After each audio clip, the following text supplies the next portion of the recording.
नमस्कार बंधुओं, जय श्री कृष्ण।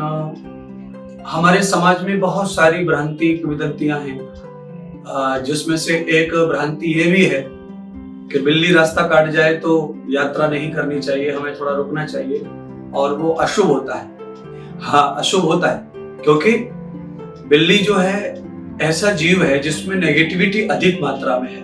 नेगेटिविटी अधिक मात्रा में होने के कारण ही हम बिल्ली को दोषी मानते हैं। हालांकि हमारे भाग्य का, समय का ही दोष होता है अगर कोई घटना घटी तो, पर बिल्ली भी उसमें सहयोगी बनती है। बिल्ली, क्योंकि बिल्ली जो होती है उसके अंदर ऐसे सेंसर होते हैं, वो हमें रोकना चाहती है। जैसे बिल्ली के साथ में आप देखो कुत्ता होता है, कुत्ता भी सेंसिटिविटी से भरा होता है, उसमें भी सेंसर होते हैं। कुत्ता भी पालतू जो रहता है वो अपने मालिक को रोकता है, आपत्ति विपत्ति संकट से रोकता है, दुश्मनों से भी बचाता है और वो संकेत भी जानता है।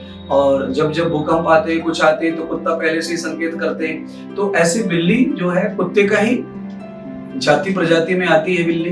बिल्ली, बाघ, शेर, ये एक ही प्रजाति में आते हैं, अलग अलग वैरायटीज है। तो ये नेगेटिव जीव है। पर अगर ये कभी ऐसी गाड़ी के सामने रास्ते में आए हैं, कुछ आया है, तो हमको उनकी नेगेटिविटी के कारण ये समझ लेना चाहिए कि वो अनायास ही भले बिल्ली आई है, होना जो कुछ है वो हमारे भाग्य से ही होना है। पर नहीं, उसमें सहयोग बिल्ली का भी होता है। बिल्ली नेगेटिव होती है, इस कारण अगर वो हमारा रास्ता काट गई है तो उससे नेगेटिविटी फैलती है और समय भी और वाइब्रेशन भी खराब होते हैं उससे।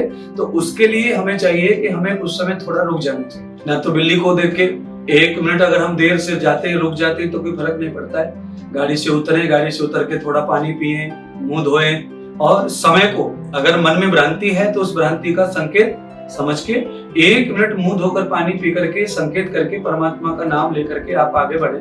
क्योंकि बिल्ली को नेगेटिव माना गया है तो वो नेगेटिव है, क्योंकि बिल्ली घर में भी आती है जाती है तो उसको नेगेटिव ही मानते लोग और बिल्ली को घर में आने नहीं देते। कारण वो भी नुकसान का, वो किचन में आके नुकसान करती है, इसलिए बदनाम है, इसलिए हम आने नहीं देते। उसमें चोर प्रवृत्ति होती है, इसलिए हम आने नहीं देते। दिखी बिल्ली तो हम जोर से उसे भगाते हैं और 10% लोग बिल्ली को प्यार भी करते हैं और भागते भी हैं। तो इस हिसाब से बिल्ली रास्ता काटने से बड़ा हादसा हो जाता है तो हम बिल्ली के ऊपर ही थूक देते हैं।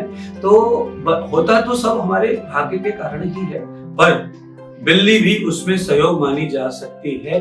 क्योंकि बिल्ली के थॉट्स जो होते हैं, बिल्ली के अंदर निकलने वाले हार्मोन्स जो होते हैं, बैक्टीरिया जो होते हैं, वो हमेशा नेगेटिव माने गए हैं। इसीलिए हमें 1 मिनट रास्ता चूक कर, रोक कर, पानी वानी पीकर, प्रभु नाम लेकर दोबारा यात्रा करनी चाहिए।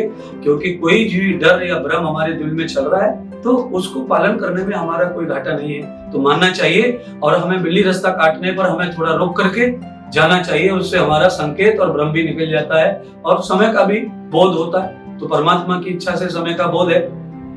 हो सकता है अचानक बिल्ली सामने आई है तो हम ब्रेक मारते हैं, गाड़ी रोकते हैं, तो इसका मतलब ईश्वरीय सत्ता से भी ऐसा कभी कभी हो सकता है। कोई घटना आने वाली होती है, बिल्ली रोकना चाहती है और हम नहीं रोकते तो वो हो जाती है घटना। तो कोई भी चीज हमें रोकना चाहती है तो हमें थोड़ा रुकना चाहिए और हमें फिर आगे बढ़ना चाहिए। तो बिल्ली रास्ता काटे तो उससे बहुत बड़ा अपशगुन होता है, तो उसमें नेगेटिविटी के कारण उसको हम संभव और सत्य भी मानते हैं। जय जय।